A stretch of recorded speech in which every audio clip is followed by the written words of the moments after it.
வணக்கம், திருவண்ணாமலை பிரிஞ்சால முருகன் பேசுகிறேன். இப்போ நம்ம பூமிநாதன் சார் ஃபீல்டு. வணக்கம் சார். வணக்கம். அவர் ஓன் ஃபீல்டில் இருக்கோம். சோளம் வந்துட்டு நல்ல கிரவுண்ட்ஸு, சாயில் கேரு இதெல்லாம் யூஸ் பண்ணி நல்லாவே வந்திருக்கு. கருப்பு நல்லா உடையாமலும் இருக்குது. அப்படி அவர் எந்த முறையில் யூஸ் பண்ணார், அவர் எப்படி யூஸ் பண்ணியிருக்காருன்றதை நம்ம அவர்கிட்டே கேட்போம். சார் வணக்கம். வணக்கம். இது எப்படி யூஸ் பண்ணீங்க, இது என்னென்னு கம்பெனிலேருந்து விவசாயிகளுக்கு 4 பேருக்கு அனுகூலமாக இருக்கும். சரி சார், இது பார்த்தீங்கன்னா மக்காச்சோளம் நடவு பண்ணி 25வது நாள் பார்த்தீங்கன்னா நம்ம சாயில் பவர் கோல்டு 1 ஏக்கருக்கு 1 கிலோ, சாயில் கேர் அதாவது கிரானோஸ் அது சொல்லுவேன் இல்லையா, அது வந்து ஏக்கருக்கு 4 பாக்கெட்டுங்க. ஓகே. அது கலந்து உரத்தோட கலந்து போட்டேங்க. அது போடுறதுக்கு முன்னாடி பார்த்தீங்கன்னா செடி வந்து வளர்ச்சி இல்லாமல் செடி வந்து மஞ்சளாக இருந்துச்சுங்க, சுத்தமாக எல்லோ கலரில் இருந்துச்சு. இந்த காடு பார்த்தீங்கன்னா ஏற்கனவே கரும்பு போட்டு ஒன்றுமே இல்லாத ஒரு பூமி, நப்புன்றதே ரொம்ப கம்மி, லீஸுக்கு எடுத்து பண்ணுறேன். அப்படி பண்ணும்போது இதில் வந்து கரும்பு போட்டு எத்தனை வருஷம் பராமரிப்பு இல்லாத கடந்த இடம், அதோட பக்கத்தில் இருக்கிறதோட நம்ம கிரவுண்ட்ஸ் போட்ட பிறகு அதுக்கப்புறம் என்னடா இது வளர்ச்சியே சுத்தமாக இல்லையே அப்படின்ட்டு நான் என்ட்ரன்ஸில் நானும் வேலை செஞ்சுட்டு இருக்கேங்க. ஏற்கனவே வாங்கி நம்ம பொருளை பயன்படுத்திட்டு இருக்கோம். அப்படி பயன்படுத்தி இருக்கும்போது சரி எது இருந்தாலும் நம்ம கம்பெனி பொருளை யூஸ் பண்ணோம்னா நமக்கு கண்டிப்பாக ரிசல்ட் இருக்கும் அப்படின்றது ஒரு நம்பிக்கையில் நான் பார்த்தீங்கன்னாக்கா அதை யூஸ் பண்ணுங்க. ஏக்கருக்கு 4 பாக்கெட் கிரானோஸும் பவர் கோல்டு 1 கிலோவும் போட்டேங்க.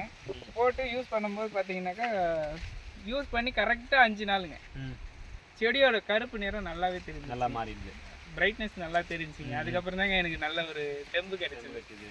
சரி எப்படி இருந்தாலும் ஜெயிச்சிருவோம் அப்படின்ட்டுங்க. இப்போ பார்த்தீங்கன்னா அதனுடைய யூஸ் பண்ணதோட பலன் பாருங்க. இப்போ உங்களுக்கு தெரிய வந்திருக்குன்னு நினைக்கிறேன். இந்த தண்டோட வளம் பாருங்க, தண்டு எந்த அளவுக்கு இருக்கு பாருங்க. இந்த தண்டோட வளம் நல்லா இருந்தாக்கா கதிர் நல்லா வரும்னு சொன்னாங்க. நான் வந்து மக்காச்சோள பயிருக்கு இப்போதாங்க புதுசாக வந்திருக்கேன். இப்போ தான் நான் வந்து இதில் எதுவும் அனுபவமும் இல்லை. அப்படி யூஸ் பண்ணும்போது பார்த்தீங்கன்னா அந்த கதிர் நல்லா திடமாக வந்திருக்கு பாருங்க. 2 கதிர் வந்துச்சு. சிலர் என்ன பயன்படுத்துறாங்கன்னா 2 கதிர் வந்தால் ஒன்றுதில் தான் அன்னம் ஏறும், ஒன்றுதில் வந்து பால் ஏறாது, நிறைய கேள்விப்பட்டிருக்கேன் அப்படி சொல்லிட்டு என்னை வந்து ரொம்ப பயன்படுத்துறாங்க. அப்படி இருக்கும்போது இப்போ நான் செக் பண்ணும்போது பார்த்தீங்கன்னா இங்கே பாருங்க, இந்த கதிர்லையும் பாருங்க ஃபுல்லாவே நெருக்கான. 2 கதிர்லயும் அண்ணன் இருக்குல்ல, 2 கதிரையும் லோடா இருக்கு, நல்ல தரமா நெருக்கும் இருக்கு இல்லையா. ஃபர்ஸ்ட் கதிரு, இது 2வது கதிருங்க. 2வது பாருங்க. இதுலயுமே அதாவது ஒரு சிலர் என்னன்னாங்க பாதி அண்ணன் ஏறும் பாதி ஏறாது. ஆனா இங்க பாருங்க இந்த கதிர்லயும் ஃபுல்லா இருக்கு, இதுலயும் ஃபுல்லா இருக்கு. இந்த மாதிரி நிறைய 2 கதிர் வந்துருக்குங்க. ஒரு கதிர் வந்தாதான் சிறப்பு, 2 கதிர் வர்றதுல உங்களுக்கு மகசூல் ரொம்ப குறையும் அப்படின்னு சொன்னாங்க. எனக்கு நம்பிக்கை இருக்கு, மகசூல் நல்லா கண்டிப்பா. உள்ளே எல்லா இடத்துலயுமே பார்க்கலாம். அதுலயும் 2 கருத்து இருக்கு. அப்படியே உள்ள வாங்க பாருங்க, அப்படியே உள்ள வாங்க. இதுலயும் 2 கருத்து இருக்கு, 3 கூட சிலது வந்துச்சுங்க. இதுலயும் வெளியே பாருங்க, இதுலயும் 2 கருத்து இருக்கு. இது வந்துகிட்டே இருக்குங்க. இன்னும் கொஞ்சம் நாள் ஆச்சுன்னா உங்களுக்கு கதிரோட சைஸ் பார்த்தீங்கன்னா நல்லாவே வரும்னு எனக்கு நம்பிக்கை இருக்கு. வெளியே பார்த்தீங்கன்னா இதில் நம்ம பூமிநாதன் சார் நல்ல குவாலிட்டியாக வர வரைக்கும் இருந்தாலும் நம்ம வியாபாரிகளை பொறுத்த வரைக்கும் இதில் 16 ரவுண்ட் இருக்குல்ல.